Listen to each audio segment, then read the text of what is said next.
História da Redenção, capítulo 39. O ministério de Pedro. Pedro, na promoção de seu trabalho, visitou Santos em Lida. Ali curou Enéas, que durante 8 anos estivera de cama, com paralisia. Disse-lhe Pedro: Enéas, Jesus Cristo te cura. Levanta-te e arruma o teu leito. Ele imediatamente se levantou. Viram-no todos os habitantes de Lida e Sarona, os quais se converteram ao Senhor. Em Jope, que era perto de Lida, a este tempo Tabita, chamada Dorcas por interpretação, jazia morta. Tinha sido uma digna discípula de Jesus Cristo, e sua vida caracterizada por atos de caridade e bondade para com os pobres e sofredores e pelo zelo na causa da verdade. Sua morte foi uma grande perda. A igreja infante não podia dispensar seus nobres esforços. Quando os crentes ouviram das curas maravilhosas operadas por Pedro em Lida, desejaram grandemente que ele viesse a Jope. Mensageiros foram a ele enviados, solicitando sua presença ali. Pedro atendeu e foi com eles. Tendo chegado, conduziram-no para o cenáculo, e todas as viúvas o cercaram, chorando e mostrando-lhe túnicas e vestidos que Dorcas fizera enquanto estava com elas. Pedro determinou que os amigos em pranto se retirassem do quarto. Então ajoelhou-se e orou fervorosamente a Deus para que restituísse vida e saúde ao corpo inanimado de Dorcas. E voltando-se para o corpo, disse: Tabita, levanta-te. Ela abriu os olhos e, vendo a Pedro, sentou-se. Ele, dando-lhe a mão, levantou-a e, chamando os santos, especialmente as viúvas, apresentou-a viva. Esta grande obra de ressuscitar o morto à vida foi o meio de converter muitos em Jope para a fé em Jesus. O centurião. Morava em Cesareia um homem de nome Cornélio, centurião da corte, chamada a italiana, piedoso e temente a Deus em toda a sua casa, e que fazia muitas esmolas ao povo e de contínuo orava a Deus. Embora Cornélio fosse romano, ele se tornara familiarizado com o verdadeiro Deus e renunciara à idolatria. Era obediente à vontade de Deus e o adorava com sincero coração. Não se havia associado com judeus, porém reconhecia a obediência à lei moral. Não havia sido circuncidado, nem tomado parte no sistema sacrificial. Era, portanto, tido pelos judeus como imundo. Ele, contudo, sustentava a causa judaica por liberais doações, sendo conhecido longe e perto por seus atos de caridade e beneficência. Sua vida justa o fizera gozar boa reputação, tanto entre os judeus como os gentios. Cornélio não tinha uma fé inteligente em Cristo, embora cresce nas profecias e estivesse aguardando o Messias por vir. Mediante seu amor e obediência a Deus, foi trazido para perto dele e preparado para receber o Salvador quando ele lhe fosse revelado. A condenação vem pela rejeição da luz concedida. O centurião era um homem de nobre estirpe e ocupava uma posição de elevada confiança e honra, mas estas circunstâncias não lograram subverter os nobres atributos de seu caráter. A verdadeira bondade e a grandeza unidas fizeram dele um homem de dignidade moral. Sua influência era benéfica para todos com os quais entrava em contato. Cria no único Deus, Criador dos céus e da terra. Ele o reverenciava, reconhecia sua autoridade e procurava seu conselho em todos os negócios da vida. Era fiel em seus deveres domésticos, bem como em suas responsabilidades sociais, e erigira um altar a Deus em seu lar. Não ousava efetuar seus planos e suportar o fardo de suas pesadas responsabilidades sem a ajuda de Deus. Por isso orava bastante e fervorosamente por esta ajuda. A fé assinalava todas as suas obras, e Deus o considerava pela pureza de suas ações e liberalidade, e dele se aproximou em palavra e espírito. O anjo visita Cornélio. Enquanto Cornélio estava orando, Deus lhe enviou um mensageiro celestial que se lhe dirigiu pelo nome. O centurião ficou temeroso, contudo sabia que o anjo fora enviado por Deus para instruí-lo, e disse: Quem é, Senhor? E o anjo lhe disse: As tuas orações e as tuas esmolas subiram para a memória diante de Deus. Agora envia mensageiros a Jope e manda chamar Simão, que tem por sobrenome Pedro. Ele está hospedado com Simão, o curtidor, cuja residência está situada à beira-mar. Aqui, outra vez, Deus mostra sua consideração pelo ministério do Evangelho e por sua igreja organizada. Seu anjo não seria aquele que contaria a Cornélio a história da cruz. Um homem, sujeito às fraquezas humanas e tentações como ele próprio, devia instruí-lo quanto ao crucificado, ressurreto e assunto salvador. O mensageiro celestial foi enviado com o expresso propósito de colocar Cornélio em associação com o ministro de Deus, que lhe ensinaria como ele e sua casa podiam ser salvos.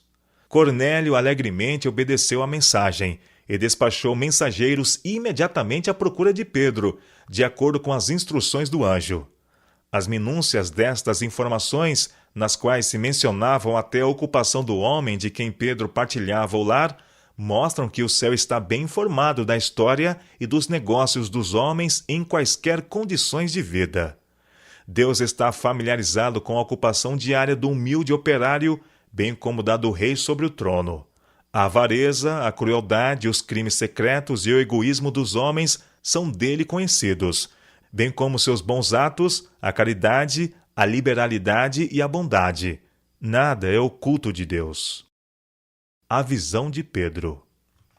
Imediatamente após esta entrevista com Cornélio, veio o anjo a Pedro, que, enfraquecido e faminto devido à viagem, estava orando no terraço da casa.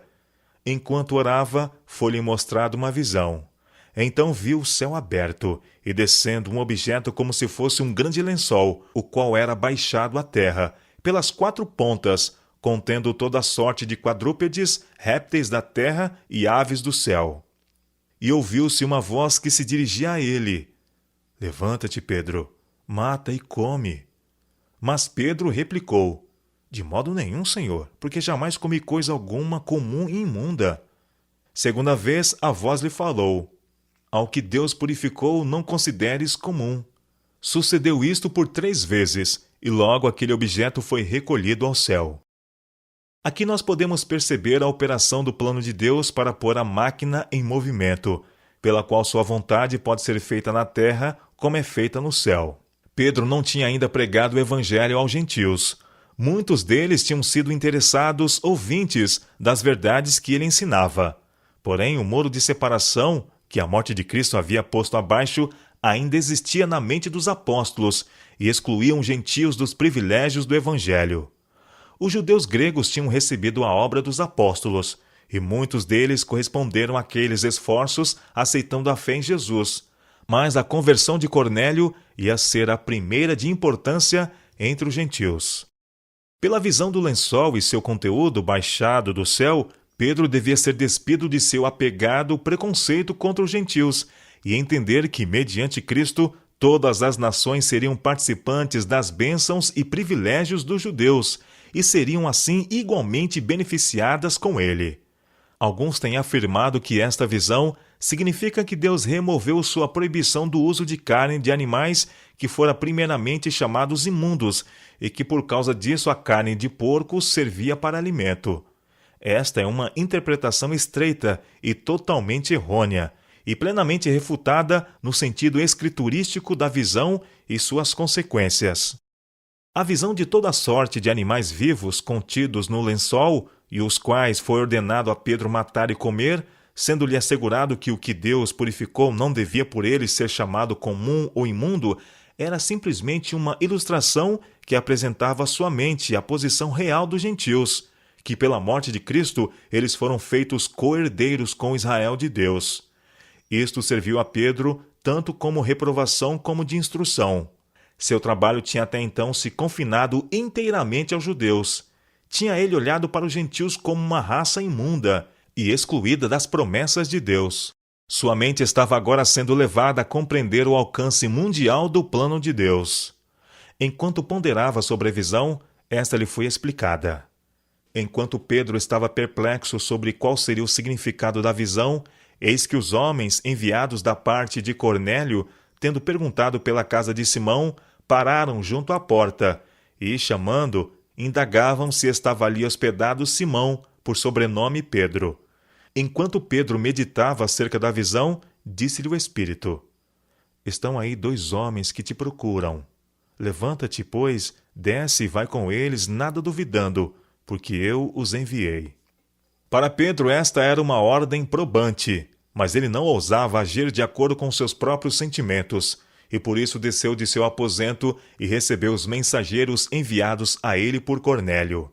Estes comunicaram sua singular incumbência ao apóstolo, e de acordo com a instrução que ele recebera de Deus, acedeu a acompanhá-los na manhã seguinte.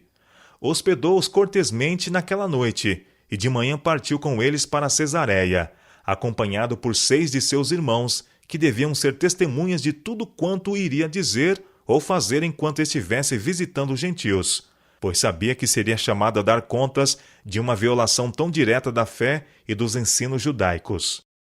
Passaram-se quase 2 dias antes que a jornada tivesse terminado e Cornélio tivesse o feliz privilégio de abrir suas portas ao ministro do Evangelho, que, de acordo com o que Deus afirmara, devia ensinar-lhe e à sua casa como podiam salvar-se. Enquanto os mensageiros desempenhavam sua incumbência, o centurião já havia reunido tantos quantos fora possível de seus parentes, a fim de que eles, como ele próprio, pudessem ser instruídos na verdade. Quando Pedro chegou, um grande número estava reunido, esperando ansiosamente para ouvir suas palavras. A visita a Cornélio. Entrando Pedro na casa do gentil, Cornélio não o saudou como a um visitante comum, mas como a alguém honrado pelo céu, a ele enviado por Deus. É costume oriental curvar-se perante um príncipe ou qualquer alto dignatário, e curvarem-se as crianças perante seus pais, que são honrados com posições de confiança. Mas Cornélio, tomado de reverência pelo apóstolo enviado por Deus, caiu aos seus pés e o adorou. Pedro foi presa de horror por esse ato do centurião e levantou-o dizendo: Ergue-te, que eu também sou homem. Começou a falar com ele de modo familiar, a fim de remover o senso de respeito e extrema reverência com que o centurião o considerava. Tivesse sido Pedro investido com a autoridade e posição concedidas a ele pela Igreja Católica Romana, teria estimulado, ao invés de reprimir, a veneração de Cornélio. Os assim chamados sucessores de Pedro requerem que reis e imperadores se curvem a seus pés. Porém, o próprio Pedro declarou ser apenas um homem falível, sujeito a erro. Pedro falou a Cornélio e aos que estavam reunidos em sua casa, concernente ao costume dos judeus, que lhes era considerado ilícito misturarem-se socialmente com gentios, pois implicava em contaminação cerimonial.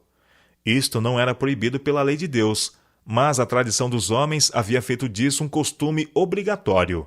Disse ele: Vós bem sabeis que é proibido a um judeu ajuntar-se ou mesmo aproximar-se a alguém de outra raça.